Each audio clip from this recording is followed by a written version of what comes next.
Hey beautiful Virgo, welcome to White Mirror Oracle. I'm really happy to have you here.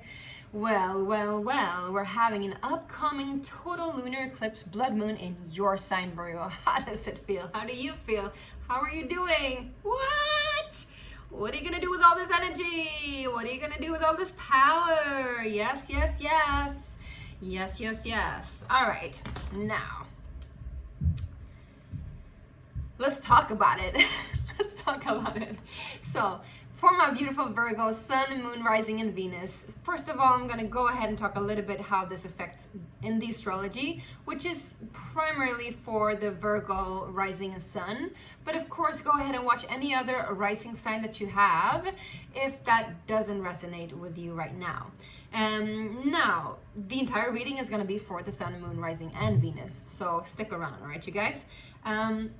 Well, it is happening in your first half. So if you're rising, this means that this is happening to your self-image. Something huge is eclipsing out. And I would say because it is so close, it's on the 24th degrees, it's so close to your second house, which is Libra, I would say it relates very much to your self-image and how you generate money from your self-image, or at least generate some kind of energy from your image. You know, it could be everything from that you are like on social media, making some money from your platforms, all of that good stuff. Or it could just mean like how you portray yourself in work-life situations, how you get attention like from your friends and from your family, from your loved ones, you know, but also what do you feel when you look into the mirror? I think that's also very important because, you know, somebody, you know, they can buy all the good stuff, wear all the fancy stuff, and still feel like they're not worthy a buck.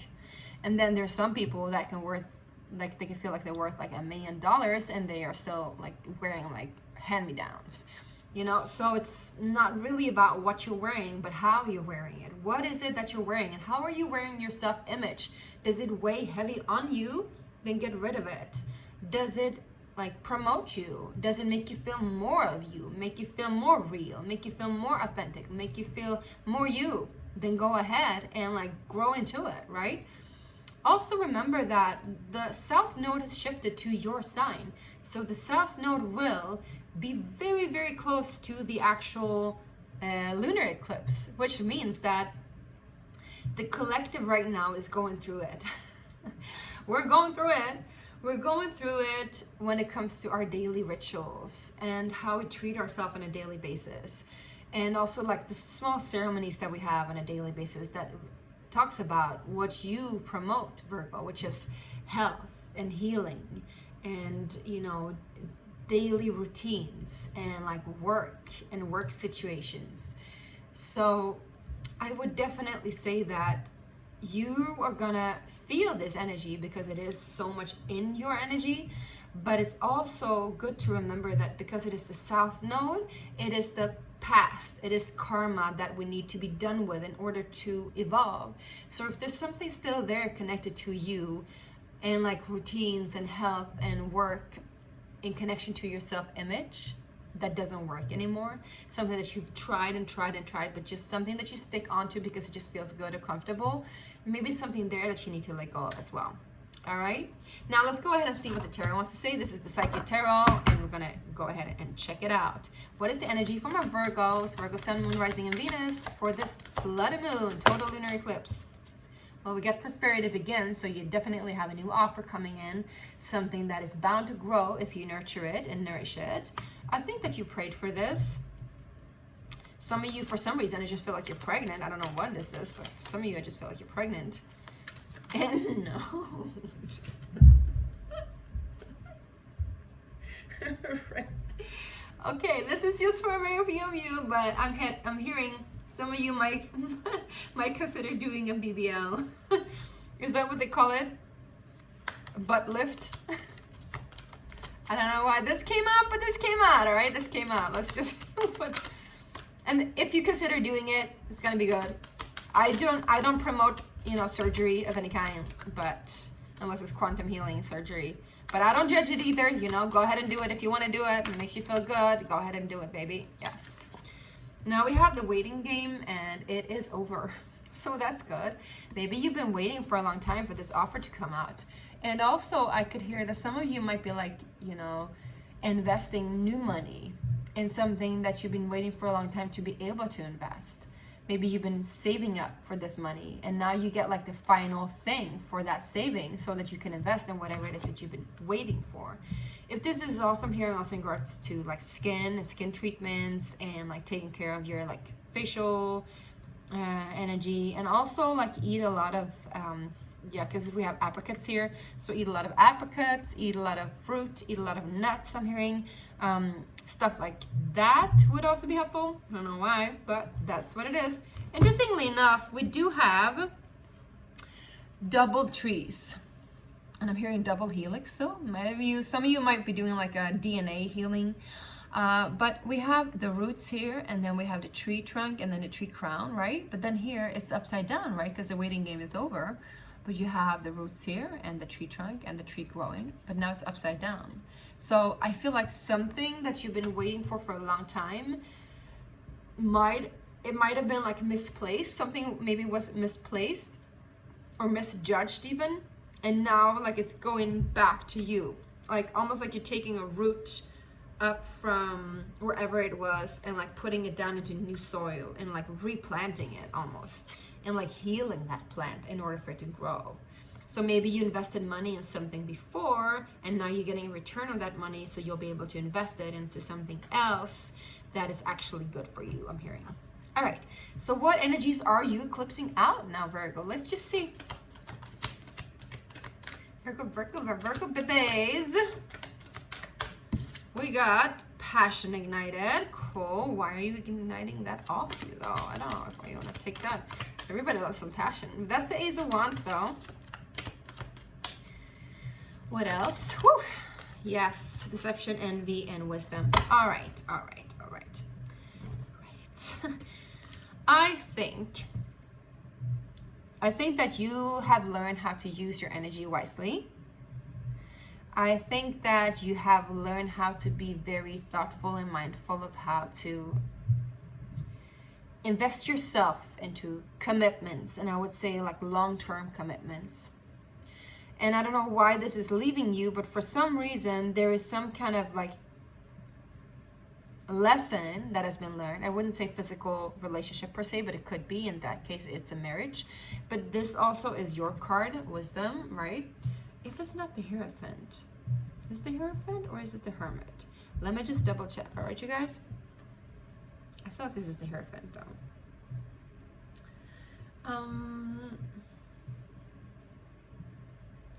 Hold your horses. Yes, because I feel like there's a life lesson that you've been learning for a long time now. And the long time, yes, the Hierophant. It is your card. It is talking about yourself, but also, no, sorry, this is not you. This is Taurus. So I just did Taurus cards. Excuse me for my confusion. But maybe you have something to do with Taurus.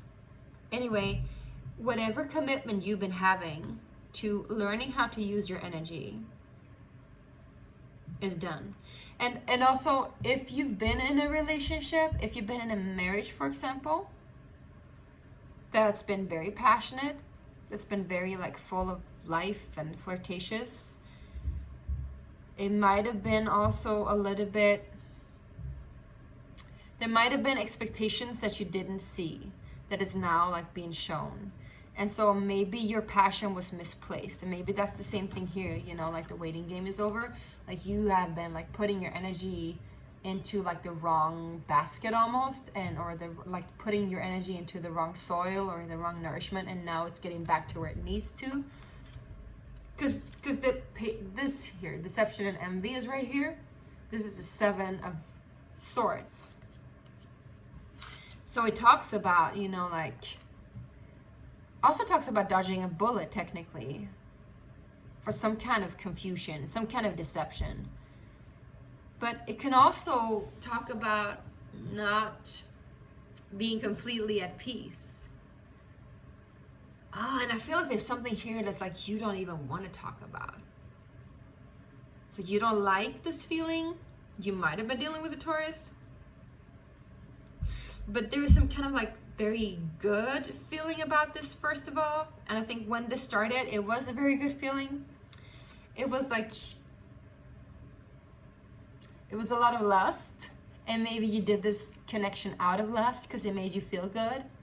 But then when you take a look at it a little bit deeper, it came with stuff that you just didn't expect. And maybe that is the thing that actually hindered you from growing or investing your energy in a real good thing. Let's see if we can get some clarity in this, actually. Go ahead and see what else is here that they're letting go of. Yeah, authority. So there's some kind of emperor, some kind of father figure, masculine energy, some kind of control that you're letting go of, literally. You know, if you're dealing with somebody that is a divine masculine, you might be done with them. Or I'm hearing, I'm done with their stuff, right? What is this deception? You might be dealing with an Aquarius, I'm hearing too. What is this deception energy? Please, Spirit, what is this deception energy? Sacral chakra, yes. Because, yeah, I feel like you made this connection. If this was a marriage, this is big. If this was a marriage, or if this was some kind of high-level connection, you thought it was going to be like forever, your forever person. Or maybe like your spiritual connection, like a teacher or of some kind that was like your forever teacher, somebody that was your leader of some sort, you know, they're gonna lead you on to like green pastures or whatever. This energy that they like kind of lured you in, I wouldn't say that they lured you in. I wouldn't say that they are the ones that doing this. It was just kind of obscure. This energy that you came in with, that you guys connected on, it might have felt like love, but it was lust. It's pure lust. Because look at this. You got passion together with deception and envy, and then you got the sacral chakra. So it was definitely based on lust. And lust can make all sorts of things to us. Emotionally, it can trigger feelings of being in love. And that can go on for years sometimes. And it doesn't have to be a romantic relationship. It can be the same with like friends, like really high level committed friends, or like business partners, or I would say even, you know, here in this case, spiritual teachers that really, really promoted something that you felt like, this is it, this is right for me. But then when you came into the realization, you were like, oh, why isn't things growing here? You know, why am I always waiting for my time to come? Why am I feeling like there's some kind of blockage here? Well, let me tell you why. It's because that energy was misplaced. This was sucking your like sacral chakra clean. This was based on some kind of, you know, lower energy attachment. And if, you know, it was lust, then it isn't love. You know, love can come with lust, of course, and lust is nice, it's all in all its ways. But you don't want to marry somebody based on that. You don't want to sign a contract based on that. You want to sign a contract where you know that your fruit is going to grow, right? I have this meditation that is up called the tree meditation. I encourage you to do that because it talks about how a tree grows, and it's a prayer about let all the branches that doesn't bear fruit fall off, wither and die, and promote new growth for me so that my roots grow deeper, my trunk grows stronger, and my crown touches the sky. I think that will be a very good meditation for you to do actually during this eclipse, just saying. Now let's see what's coming in for you, my beautiful Virgos. All right, you guys? Whoa, well, you have spiritual strength, rest and rejuvenate. It's the Four of Swords, which talks about healing, time for healing. And it's the Nine of Wands as well, which also talks about pausing a little bit, taking your sweet time, knowing that you're almost at the finish line, but you just need a little more oomph to go before you reach the finish line.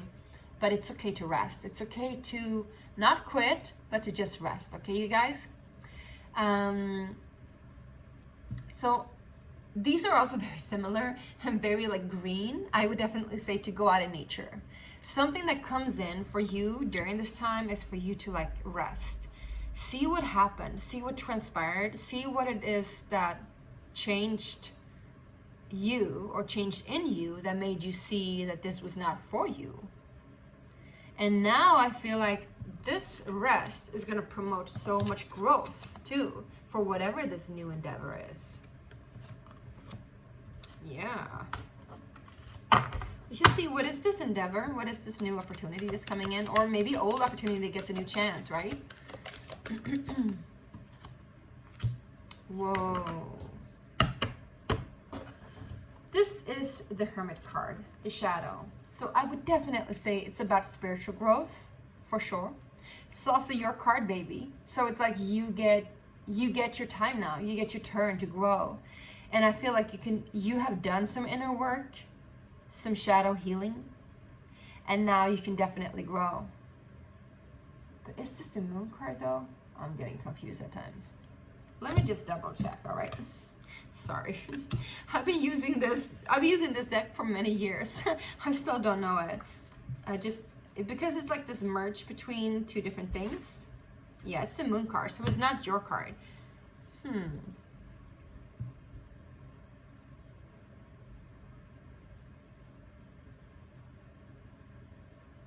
So, okay, what you're getting now, my loves, well, you definitely get time for rest, sleep, and maybe also dreaming, right?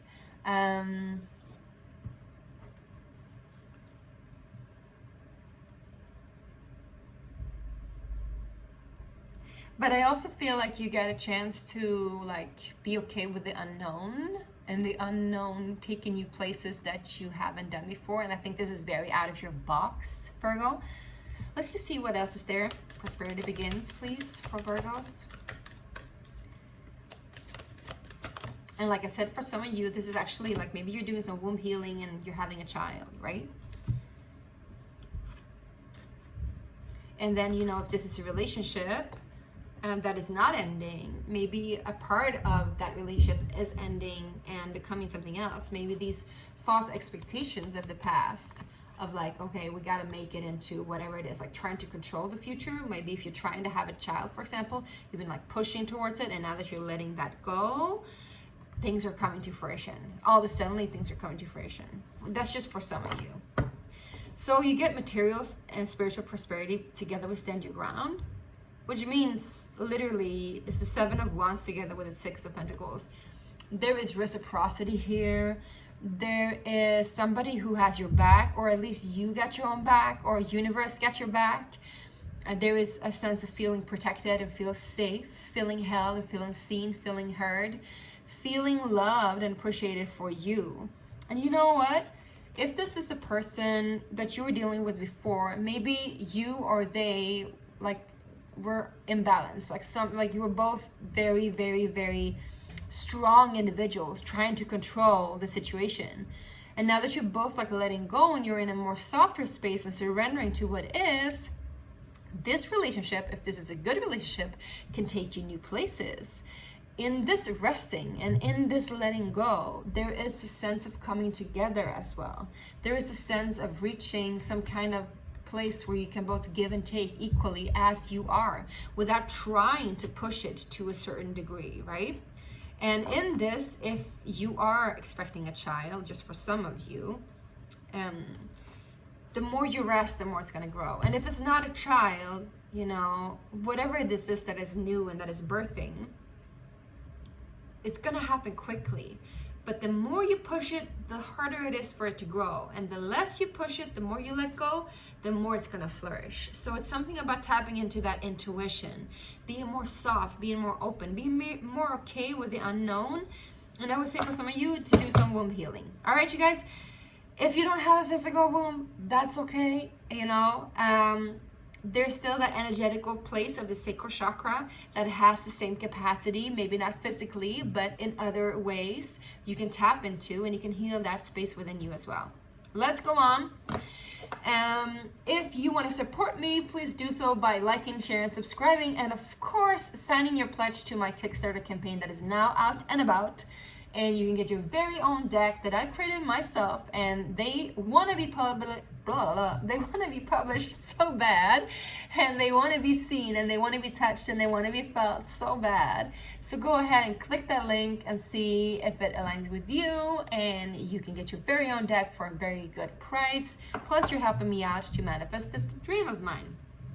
Let's see what the advice is for the Sacred Space Prayer cards. All right, you guys, from a beautiful Virgos, advice. Yes. We got redemption. Yes. And that's what I thought too with like this prosperity begins, that it was some kind of misplacement. Whatever you felt like you've been waiting on and like losing out on, missing out on before is now coming back around. And so you're going to be redeemed. You're going to be redeemed again, big time. And let us just read what the mantra is for redemption. It was right here. That's so funny. All right, are you ready? I ask to be redeemed in what is rightfully mine. I have faith that everything will return in divine timing and in its own divine way. I have faith that everything will return in divine timing and in its own divine way. I am grateful for the awareness within me that nothing is ever truly lost. I think this will help you to let go of control too, babes. Yeah, thank you. All right, I hope this resonated and helped. Make sure to subscribe and make sure to click in and get your very own deck, babes. All right, love you so much, and I wish you good luck in this transition. See you soon. Bye.